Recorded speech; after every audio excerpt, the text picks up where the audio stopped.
Hi everyone, ನಾನು ನಿಮ್ಮ ಕನ್ನಡ ಕೋರಿ Prema. Welcome back to my channel. ಆತ್ಮೀಯ ವೀಕ್ಷಕರೇ, ಇವತ್ತಿನ ವಿಶೇಷ ಬಂದು ಪನ್ನೀರ್ ಬಿರಿಯಾನಿ. ಪನ್ನೀರ್ ಯಾವ ರೂಪದಲ್ಲಿ ತಿಂದರೂ ಮಕ್ಕಳಿಗೆ ಇಷ್ಟ ಆಗುತ್ತೆ, ಅದು ಹೆಲ್ತ್ಗೂ ಸಹ ತುಂಬ ಒಳ್ಳೆಯದು. ಹಾಗಾಗಿ ಅಂತಹ ಪನ್ನೀರನ್ನ ಉಪಯೋಗಿಸ್ಕೊಂಡು ಇವತ್ತು ಒಳ್ಳೆಯದೊಂದು ಬಿರಿಯಾನಿ ಮಾಡೋಣ ಬನ್ನಿ. ಅದಕ್ಕೆ ಯಾವ ಯಾವ ಇಂಗ್ರೀಡಿಯೆಂಟ್ಸ್ ಬೇಕು, ಯಾವ ರೀತಿ ಮಾಡೋದು ಅಂತ ನೋಡ್ತಾ ಹೋಗೋಣ ಬನ್ನಿ. ನಿಮ್ಮೆಲ್ಲರಿಗೂ ರೆಸಿಪಿ ಇಷ್ಟ ಆದರೆ ಸಬ್ಸ್ಕ್ರೈಬ್ ಮಾಡೋದನ್ನ ಮರಿಬೇಡಿ. ಬನ್ನಿ, ಈ ಪನ್ನೀರ್ ಬಿರಿಯಾನಿ ಮಾಡೋದಕ್ಕೆ ಯಾವ ಯಾವ ಇಂಗ್ರೀಡಿಯೆಂಟ್ಸ್ ಬೇಕು ಅಂತ ನೋಡ್ತಾ ಹೋಗೋಣ. ಮೊದಲಿಗೆ ಈ ಪನ್ನೀರ್ ಬಿರಿಯಾನಿ ಮಾಡೋದಕ್ಕೆ ನಾನು ಪಾಲಕ್ ಸೊಪ್ಪು ತೊಗೊಂಡಿದ್ದೀನಿ, ಸ್ವಲ್ಪ 1 ಹಿಡಿಯಷ್ಟು, ಕೊತ್ತಂಬರಿ ಮತ್ತು ಪುದೀನ, ಶುಂಠಿ ಬೆಳ್ಳುಳ್ಳಿ ಪೇಸ್ಟು, ಒಂದು 2ರಿಂದ 3 ಸ್ಪೂನ್ ಮೊಸರು, ಧನಿಯಾ ಪುಡಿ, ಗರಂ ಮಸಾಲ, ಚಿಲ್ಲಿ ಪೌಡರ್, ಅರಿಶಿನ ಪೌಡರ್, ಹಸಿ ಕಾಯಿ ತುರಿ 4ರಿಂದ 5 ಹಸಿಮೆಣಸಿನ್ಕಾಯಿ, ಸ್ವಲ್ಪ ಗಸಗಸೆ, ಚಕ್ಕೆ, 2ರಿಂದ 3 ಲವಂಗ. ಇದು ಒಗ್ಗರಣೆಗೆ ಪಲಾವ್ ಎಲೆ, 1 ಮೊಗ್ಗು, ಏಲಕ್ಕಿ, ಸೋಂಪು, ಕಸ್ತೂರಿ ಮೇಥಿ, ಜೊತೆಗೆ ಮುಖ್ಯವಾಗಿ ಅಕ್ಕಿ. ನಾನು ಮಿನಿಮಮ್ ಅರ್ಧ ಕೆಜಿಯಷ್ಟು ಅಕ್ಕಿ ತೊಗೊಂಡಿದ್ದೀನಿ. ಅರ್ಧ ಕೆಜಿ ಅಕ್ಕಿಗೆ ಇಷ್ಟು ಇಂಗ್ರೀಡಿಯೆಂಟ್ಸ್ನ ಉಪಯೋಗಿಸ್ತಾ ಇದ್ದೀನಿ. ಈ ಮಸಾಲ ಪದಾರ್ಥಗಳೆಲ್ಲ 1 ಸ್ಪೂನಷ್ಟು ತೊಗೊಂಡಿದ್ದೀನಿ. ಜೊತೆಗೆ ಈ ಒಗ್ಗರಣೆಗೆ ಇಷ್ಟು ಪದಾರ್ಥಗಳನ್ನ ಉಪಯೋಗಿಸ್ತಾ ಇದ್ದೀನಿ: ಈರುಳ್ಳಿ, ಕ್ಯಾಪ್ಸಿಕಮ್, ಟೊಮೊಟೊ, ಬಟಾಣಿ ಮತ್ತು ಮುಖ್ಯವಾಗಿ ಪನ್ನೀರು. ನಾನು 100 ಗ್ರಾಮಷ್ಟು ಪನ್ನೀರನ್ನ ಈ ರೀತಿಯಾಗಿ ಕ್ಯೂಬ್ಸ್ ಆಗಿ ಕಟ್ ಮಾಡಿಟ್ಕೊಂಡಿದ್ದೀನಿ. ಬನ್ನಿ, ಇದನ್ನು ಯಾವ ವಿಧಾನದಲ್ಲಿ ಮಾಡ್ತಾ ಹೋಗೋದು ಅಂತ ನೋಡ್ತಾ ಹೋಗೋಣ. ನೋಡಿ, ನಾವು ಈ ಬಿರಿಯಾನಿ ಮಾಡೋದಕ್ಕೆ ಮೊದಲು ಒಂದು ಮಸಾಲ ರೆಡಿ ಮಾಡ್ಕೊಳ್ತಾ ಇದ್ದೀನಿ. ಆ ಮಸಾಲಾಗೆ ನಾನು ಒಂದು ಬಾಣಲಿ ಇಟ್ಟಿದ್ದೀನಿ, ಅದಕ್ಕೆ 1 ಸ್ಪೂನ್ ಎಣ್ಣೆ ಹಾಕಿದ್ದೀನಿ. ಎಣ್ಣೆ ಬಿಸಿಯಾಗಿದೆ. ಈಗ ನಾನು ತೊಗೊಂಡಿರೋಂತಹ ಚಕ್ಕೆ, 2 ಲವಂಗ, 1 ಸ್ಪೂನ್ ಗಸಗಸೆ ಹಾಕಿ ಸ್ವಲ್ಪ ಇದನ್ನು ಹುರ್ಕೋತೀನಿ. ಜಸ್ಟ್ ಒಂದು ಸಾರಿ ಕೈ ಆಡಿಸಿದ್ರೆ ಸಾಕಾಗುತ್ತೆ. ಇದೇ ಒಂದು ಬಾಣಲಿಗೆ ನಾನು ತೊಗೊಂಡಿರೋಂತಹ ಅರ್ಧ ಕಟ್ಟಿನಷ್ಟು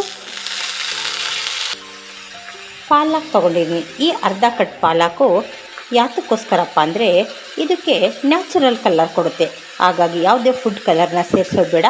ಈ ಪಾಲಕನ್ನು ಹಾಕಿದ್ರೆ ಒಳ್ಳೆ ಗ್ರೀನ್ ಕಲರ್ ಆಗಿ ಬರುತ್ತೆ. ಹಾಗಾಗಿ ಇದನ್ನು ಎಣ್ಣೆಯಲ್ಲಿ ಸ್ವಲ್ಪ 2 ನಿಮಿಷ ಬಾಡಿಸ್ಕೊಳ್ತಾ ಇದ್ದೀನಿ. ನೋಡಿ, ಈ ಸೊಪ್ಪೆಲ್ಲ ಸ್ವಲ್ಪ ಬಾಡಿದೆ. ಈ ಟೈಮಲ್ಲಿ ನಾನು ಇದಕ್ಕೆ 4 ಗ್ರೀನ್ ಚಿಲ್ಲೀಸು, ಒಂದು 3ರಿಂದ 4 ಸ್ಪೂನಷ್ಟು ಹಸಿಕಾಯಿ ತೊಗೊಂಡಿದ್ದೀನಿ. ಅದನ್ನು ಕೂಡ ಇದರಲ್ಲಿ ಹಾಕ್ಕೋತಾ ಇದ್ದೀನಿ. ಇದನ್ನು ಒಂದು ಸಾರಿ ಹುರ್ಕೊಳ್ಳೋಣ. ಈಗ ಈ ಮಸಾಲ ಮಾತ್ರ ರುಬ್ಕೊಳ್ಳೋದು, ಉಳಿದಿರೋಂಥ ಎಲ್ಲ ಪೌಡರ್ಗಳನ್ನ ನಾವು ಹಾಗೆ ಸೇರಿಸ್ಬೋದು. ಹಾಗಾಗಿ ಇದನ್ನು ರುಬ್ಕೊಂಡು ಬಿಡೋಣ.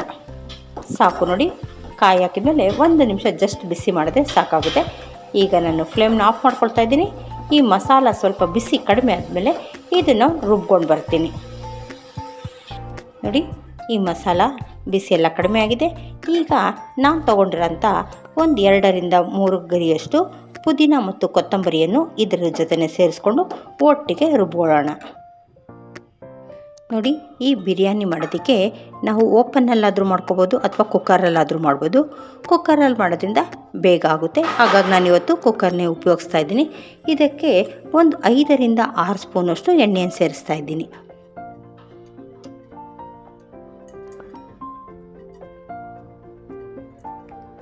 ಜೊತೆಗೆ ಈ ಎಣ್ಣೆ ಜೊತೆಗೆ ಒಂದು 3ರಿಂದ 4 ಸ್ಪೂನ್ ತುಪ್ಪವನ್ನು ಹಾಕ್ತಾಯಿದ್ದೀನಿ.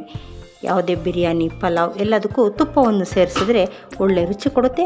ಹಾಗಾಗಿ ತುಪ್ಪವನ್ನು ಸಹ ನಾನು ಒಗ್ಗರಣೆಗೆ ಸೇರಿಸ್ಕೊತಾ ಇದ್ದೀನಿ.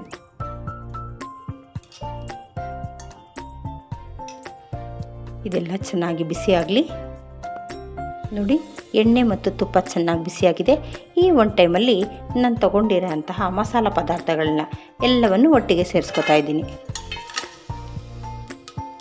ಇದನ್ನೆಲ್ಲ ಒಂದು ರೌಂಡ್ ಮಿಕ್ಸ್ ಕೊಡೋಣ. ಏಕೆಂದರೆ ಈ ಮಸಾಲ ಫ್ಲೇವರು ಎಣ್ಣೆನಲ್ಲಿ ಹಾಕಿದ್ರೆ ಒಳ್ಳೆ ಫ್ಲೇವರ್ ಕೊಡುತ್ತೆ. ಹಾಗಾಗಿ ಒಮ್ಮೆ ಒಂದು ಸಾರಿ ಮಿಕ್ಸ್ ಮಾಡಿ ಈಗ ಉಳಿದಿರೋ ಪದಾರ್ಥಗಳನ್ನ ಸೇರಿಸ್ಕೊಳ್ಳೋಣ. ನೋಡಿ, ಎಲ್ಲ ಚೆನ್ನಾಗಿ ಸ್ಮೆಲ್ ಬರ್ತಾ ಇದೆ. ಈ ಒಂದು ಟೈಮಲ್ಲಿ ಶುಂಠಿ ಬೆಳ್ಳುಳ್ಳಿ ಪೇಸ್ಟನ್ನು ಕೂಡ ಸೇರಿಸಿದ್ದೀನಿ. ಈಗ ನಾನು ಹೆಚ್ಚಿಟ್ಕೊಂಡಿರೋಂಥ 2 ಮೀಡಿಯಮ್ ಸೈಜಿನ ಈರುಳ್ಳಿಯನ್ನು ಸೇರಿಸ್ತಾ ಇದ್ದೀನಿ. ಈರುಳ್ಳಿ ಒಳ್ಳೆ ಬ್ರೌನ್ ಕಲರ್ ಬರಬೇಕು. ಅಂತ ಹತ್ತೋವರೆಗೂ ಸ್ವಲ್ಪ ಫ್ರೈ ಮಾಡ್ಕೊಳ್ಳೋಣ.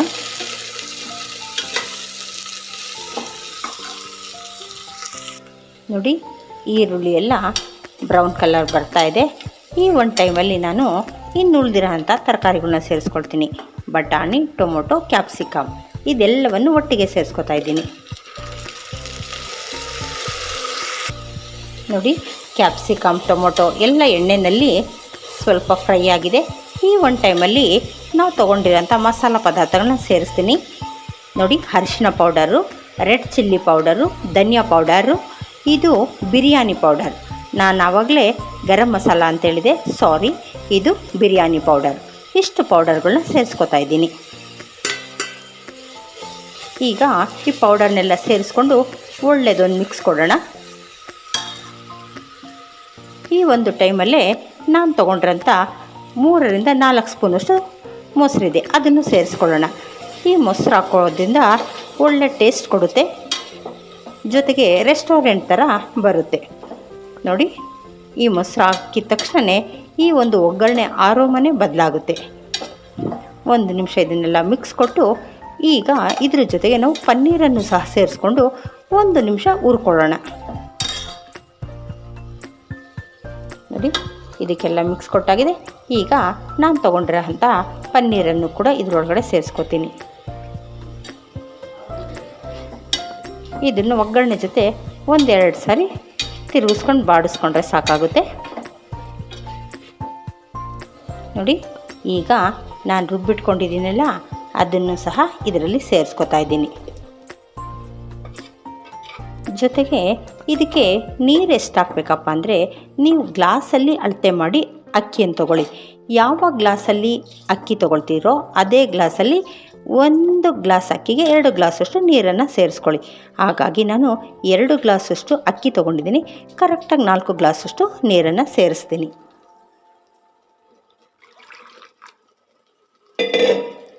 ನೋಡಿ, ಈ ರೀತಿ ಜಾರೆಲ್ಲ ಸ್ವಲ್ಪ ಕ್ಲೀನ್ ಮಾಡಿ ಆ ನೀರನ್ನು ಸಹ ನಾನು ಸೇರಿಸ್ಕೊತಾ ಇದ್ದೀನಿ, ಮಸಾಲ ನೀರೆಲ್ಲ.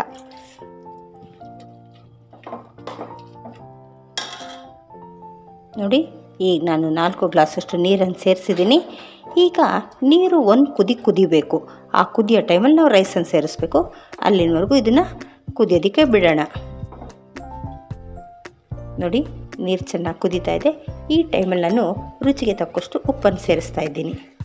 ನಿಮ್ಮ ರುಚಿಗೆ ಅನುಗುಣವಾಗಿ ಉಪ್ಪನ್ನು ಸೇರಿಸ್ಕೊಳ್ಳಿ.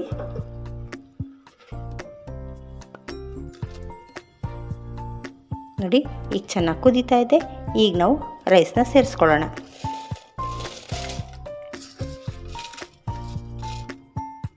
ನೋಡಿ, ಈಗ ಒಳ್ಳೆಯದೊಂದು ಮಿಕ್ಸ್ ಕೊಟ್ಟು ಮತ್ತೆ 1 ಸಾರಿ ಕುದಿ ಬರಲಿ. ಆ ನಂತರ ನಾವು ಲಿಡ್ ಕ್ಲೋಸ್ ಮಾಡೋಣ. ನೋಡಿ, ಪಾಲಕ್ ಹಾಕೋದ್ರಿಂದ ಒಳ್ಳೆ ನ್ಯಾಚುರಲ್ ಕಲರ್ ಬರುತ್ತೆ. ಹಾಗಾಗಿ ಈಗ 1 ಕುದಿ ಬಂದಮೇಲೆ ನಾವು ಕ್ಯಾಪ್ ಕ್ಲೋಸ್ ಮಾಡೋಣ.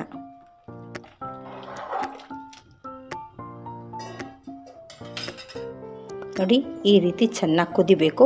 ಆಗ ಮಸಾಲ ಎಲ್ಲ ರೈಸ್ಗೆ ಅಂಟ್ಕೊಳ್ಳುತ್ತೆ. ಈಗ ನಾವು ಲಿಡ್ ಕ್ಲೋಸ್ ಮಾಡಿ ಇದನ್ನು 2 ವಿಸಿಲ್ ಮಾತ್ರ ತೊಗೊಳ್ಳೋಣ. ನೋಡಿ, ಈಗ 2 ವಿಸಿಲ್ ಬರಲಿ, ಆಮೇಲಿಂದ ನಾವು ಓಪನ್ ಮಾಡೋಣ.